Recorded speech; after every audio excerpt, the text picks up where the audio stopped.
Materials! To start us off today, let's check out what materials we'll need to create this super cool at-home experiment.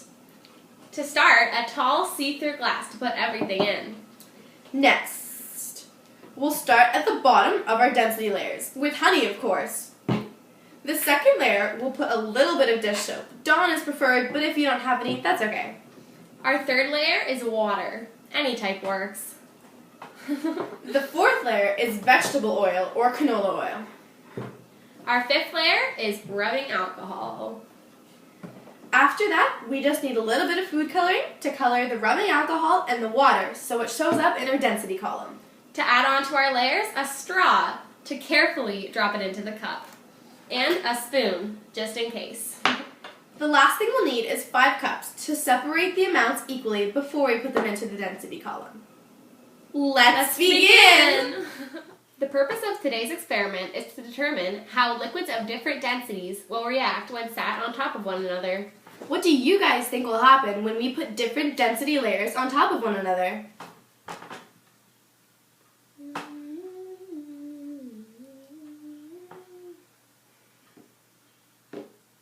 Wow! What great scientific opinions. In our opinion, we predict that the layers of liquid will rest separately on top of one another, seeing as they are all of different densities.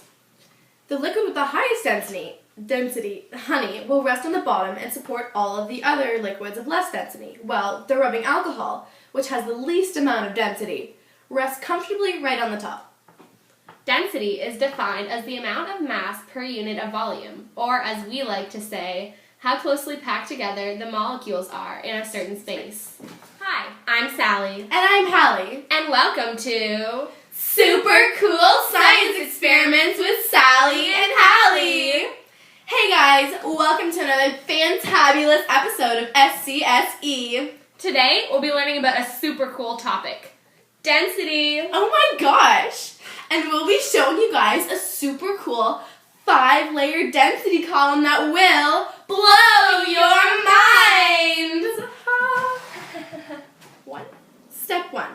Separate each liquid into 5 different cups, each equal amounts, as you can see here. Step 2. Dye the water and the rubbing alcohol 2 different colors so that you can set them apart in the density column. Step 3. Add the measured amount of honey right to the bottom of the cup. Step 4. Add the measured amount of Dawn dish soap on top of the honey. Make sure to go slowly.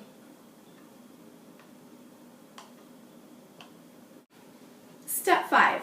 Wait about 15 minutes for the honey and dish soap to settle and separate completely because they take the longest.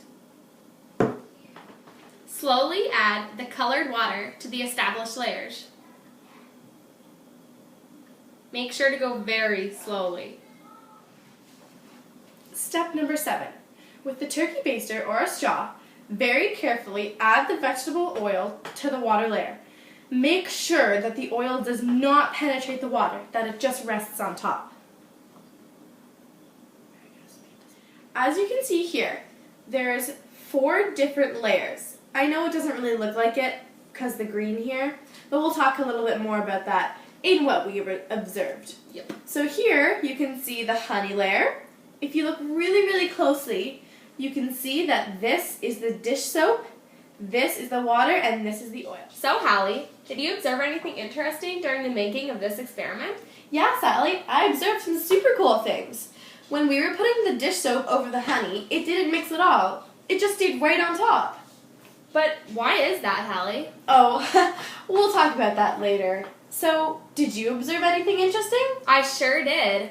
I observed that the water in the dish soap blended together more than any of the other liquids. Because of this, our column looks like it only has 4 layers instead of the 5 that we wanted it to have. Since soap and water are meant to blend together, they had less of a clear division between the 2 liquids. Maybe if we dyed the water a different color, it would have been clearer that they're 2 different liquids. Yeah, I guess so. And let me guess, you'll talk about that later? So, are there any other things that you observed? You betcha! I observed that the honey, the one with the highest density, supported all of the other liquids, without mixing with any of the others. It has the flattest surface and it's the most clear in our entire column. One of the major things that we observed during this experiment is that the oil and the rubbing alcohol switched places in the column. We know that the rubbing alcohol had the lowest density, 0.79, but we found it very odd that the oil, which was 0.92 density, ended up on the top of the columns. Wow, that's pretty weird. Our final observation was that the dish soap and the honey took the longest time to settle and separate. The transformation lasted about a half an hour.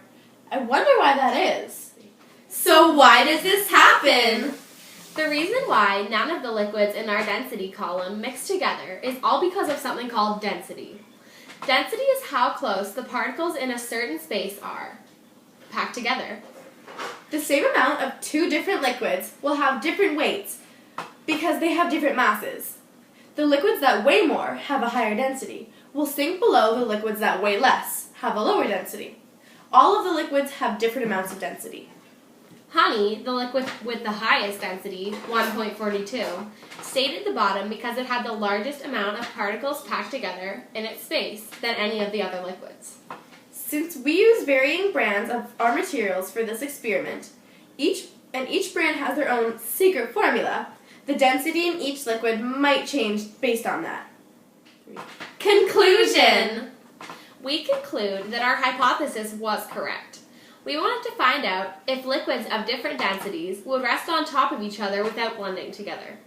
Our hypothesis was correct because the honey rested right on the bottom and all the other liquids sat right on top just based on their densities. Thanks for watching. See you next time. Yeah!